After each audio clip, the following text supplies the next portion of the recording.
In this video, we're going to look at revision for algebraic fractions. Algebraic means you've got a letter in them. Fractions means that they have a denominator and a numerator, which is on the top, and a denominator, which is on the bottom. What we're going to look at here is we're going to look at adding, multiplying, and subtracting them.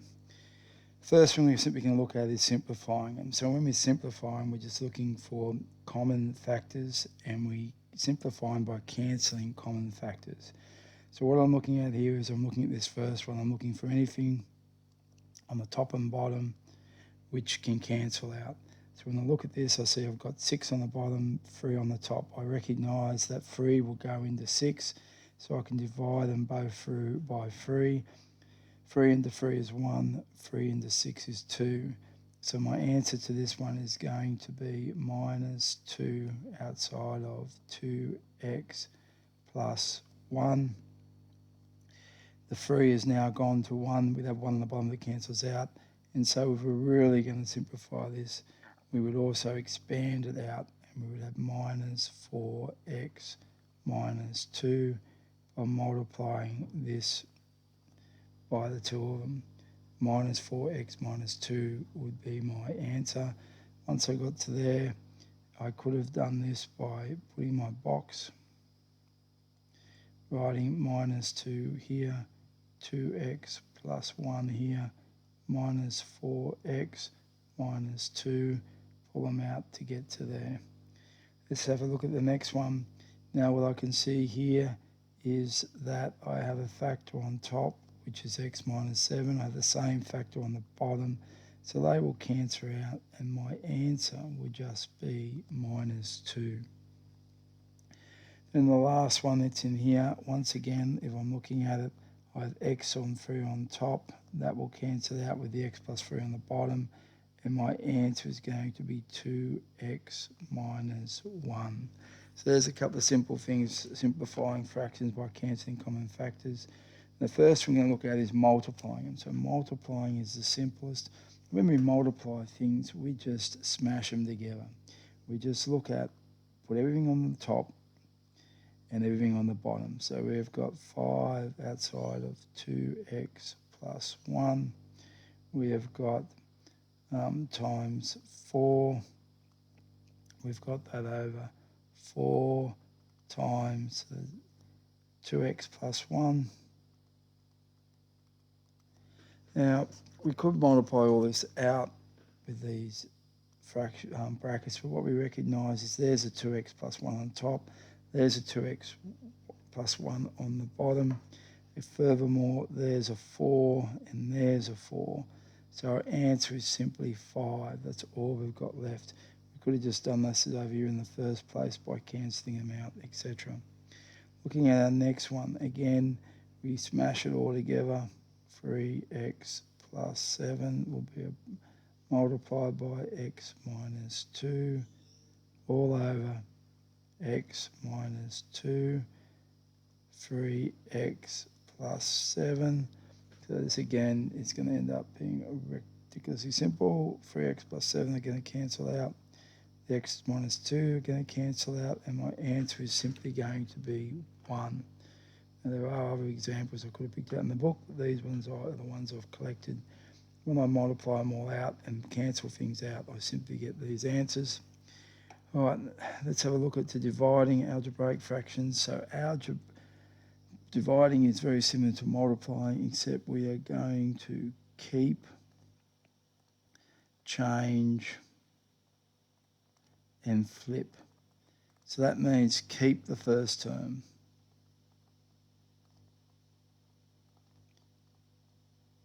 We're going to change the sign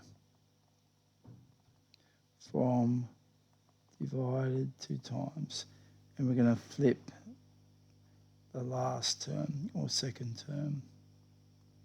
Okay, so let's do this. I'm going to keep the first one. I've got minus 6a on 7. I'm changing my sign. I'm flipping the second one. Now when I mash them all together, I've got minus 6 times 7 times a all over 7 times 12.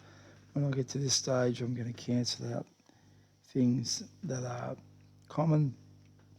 I'm going to have a look here. 6 will go into itself once. It will go into 12 twice. I've still got the negative sign. So I've got minus, I've got a times a.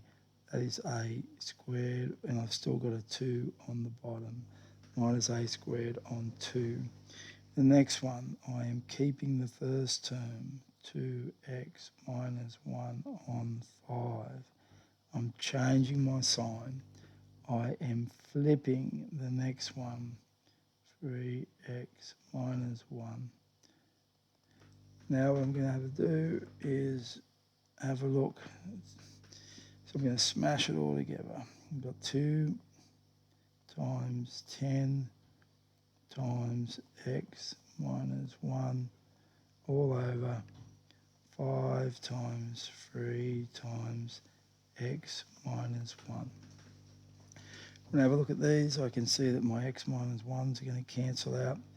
I can see I've got a 5 on the bottom and a 10 on the top. So the 5 divided by 5 is 1, 10 divided by 5 is 2. I've now got left 2 times 2 on top, which is equal to 4, and all I've got left on the bottom is a 3. The last one I'm going to have a look at with my dividing is this one here. Once again, I'm going to keep, change, flip. So my next one is going to be minus 3 outside of 2x minus 1 on 2x plus 1. And I'm going to multiply, change my sign to multiply, flip it, 2x plus 1 on 2 outside of 2x minus 1. Okay, so now I'm going to smash them all together. Minus 3 times 2x plus 1 times 2x plus 1, 2x minus 1, that first one was, all over 2x plus 1 times 2 times 2 times 2x minus 1. And having a look at these, there's a 2x plus 1, there's a 2x plus 1, there's a 2x minus 1, there's a 2x minus 1. I've got minus sign, I've got a 3, and I've got a 2. So it's minus 3 on 2 as my final answer. Alright, so dividing and multiplying fractions is pretty simple as far as the fact that we just smash them together. Now what we looked at yesterday, we didn't get too far, was adding or subtracting algebraic fractions. To add or subtract, our denominators have to be the same. They have to be the same size pieces to put them together. So what we need to do in the first instance, we need to find the lowest common denominator, the lowest number that these two will both go into. If we look at A, what we would generally do, we've got x on 7 plus x on 2. Now the lowest thing that they'll both go into is 14. So I'm going to have 14 on the bottom of these two fractions. The way I'm going to do it is I'm going to have a look at that and say, what do I have to multiply 7 by to get to 14? The answer is I have to multiply by 2. So I multiply it by 2 over 2 because that's multiplying it by 1. I have a look at this one. What do I need to multiply 2 by to get to 14? The answer is 7. So again, I multiply by 7 on 7 because that's multiplying by 1. So what we do is here, we can't smash everything together, but we can with these ones. We have 2x, and we've got our 14 on the bottom. Over here, we've got 7x, and we've got our 14 on the bottom. Now they have the same denominator. We simply add what's on top to each other. We get 9x. All right, so let's have a look at what else we've got here. If we have a look at B, looking at B, I have x on 3 plus x on 5. Once again, I have a look at, x on 15. I have a look at these and see what's our lowest common denominator. And the first thing trick here is always see whether 3 will actually go into the other one, whether 1 will go into the other. 3 will go into 15. 15 obviously goes into itself, so we can actually use 15. Again, what we need here is we need this to be 15 on the bottom. 3 times 5 is 15. We want to keep it at the same level. So we multiply it by 5. This one's already over 15, so we haven't going to do anything to it. That's going to be x on 15. This one is going to be x times 5, 5x on 15. We recognise that 5x plus 6x equals 6x on 15. Now, as a final step, we try and have a look at it and see whether anything will cancel out. 3 goes into 6 twice, 3 goes into 6 5 times. So we've got 2x on 5 is our final answer. What you can do if you want to see if they'll cancel out, you can put 6 over 15 as a fraction into your calculator, push equal and see what it comes up with. Let's have a look at E. I've got y on 7 minus y on 8. Once again, what I need to do is I need to get them over the same denominator to be able to do anything. The easy thing, one that's always common, is we multiply them together. 7 8s are 56. 56, they'll both go into. All right, so to get the 7 to the 56, I have to multiply it by 8. So I'm going to multiply by 8 over 8 because that's multiplying by 1. To get the 8 to 56, I need to multiply by 7. So I'm going to multiply by 7 over 7. They're both going to be over 56. 7y times 8 is 8y. 7 times y is 7y. Now I've got them both over the same. I can combine 8y minus 7y is 1y, or simply y. My answer is y over 56. And then my last example is a on 2 plus a on 11. Again, if I'm looking for my lowest common denominator, I can just multiply those two numbers together. I'll get 22. I'm plussing these ones. So to get 2 to 22, not surprisingly, I'm multiplying it by 11. Multiply by 11 over 11. And then to get this 11 to 22, I've got to multiply by 2. So I multiply by 2 over 2, which is 1. 11, a times 11 is 11a. A times 2 is 2a. 22 on the bottom, I can add them together. I get 13a on 22. A check, there's no common denominator or no common multiple of 13.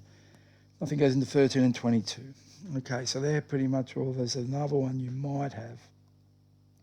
You might get something like this, which is a little bit more tricky, I guess. We're doing the same thing. We've got to get a common denominator, get them over a common denominator.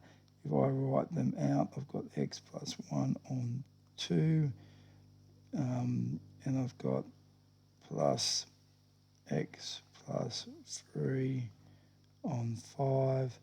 Now I can see that my common denominator is going to be over 10. So I've got x plus 1, So I need to multiply the 2 by 5. So I'm going to have 5 over 5. I need to multiply the 5 by 2. So that's going to give me 5x plus 1 plus 2 outside of x plus 3 all over 10. And so now if I'm going to make that more simplified, what I will need to do is multiply them out. So what that means is this 5x plus 1 I can do with my box. And I can do this 2x plus 3.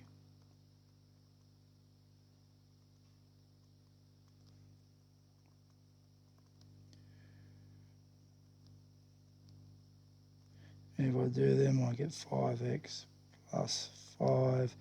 I get 2x plus 6. So pulling them all out and throwing them in up the top. 5x plus 1 is 5x plus 5 on 10 plus my 2x plus 3 was 2x plus 6 on 10. Now I can add them all together and get 7x plus 11. 5 and the 2 what add, and the 5 and the 6. Alright, that is the revision for this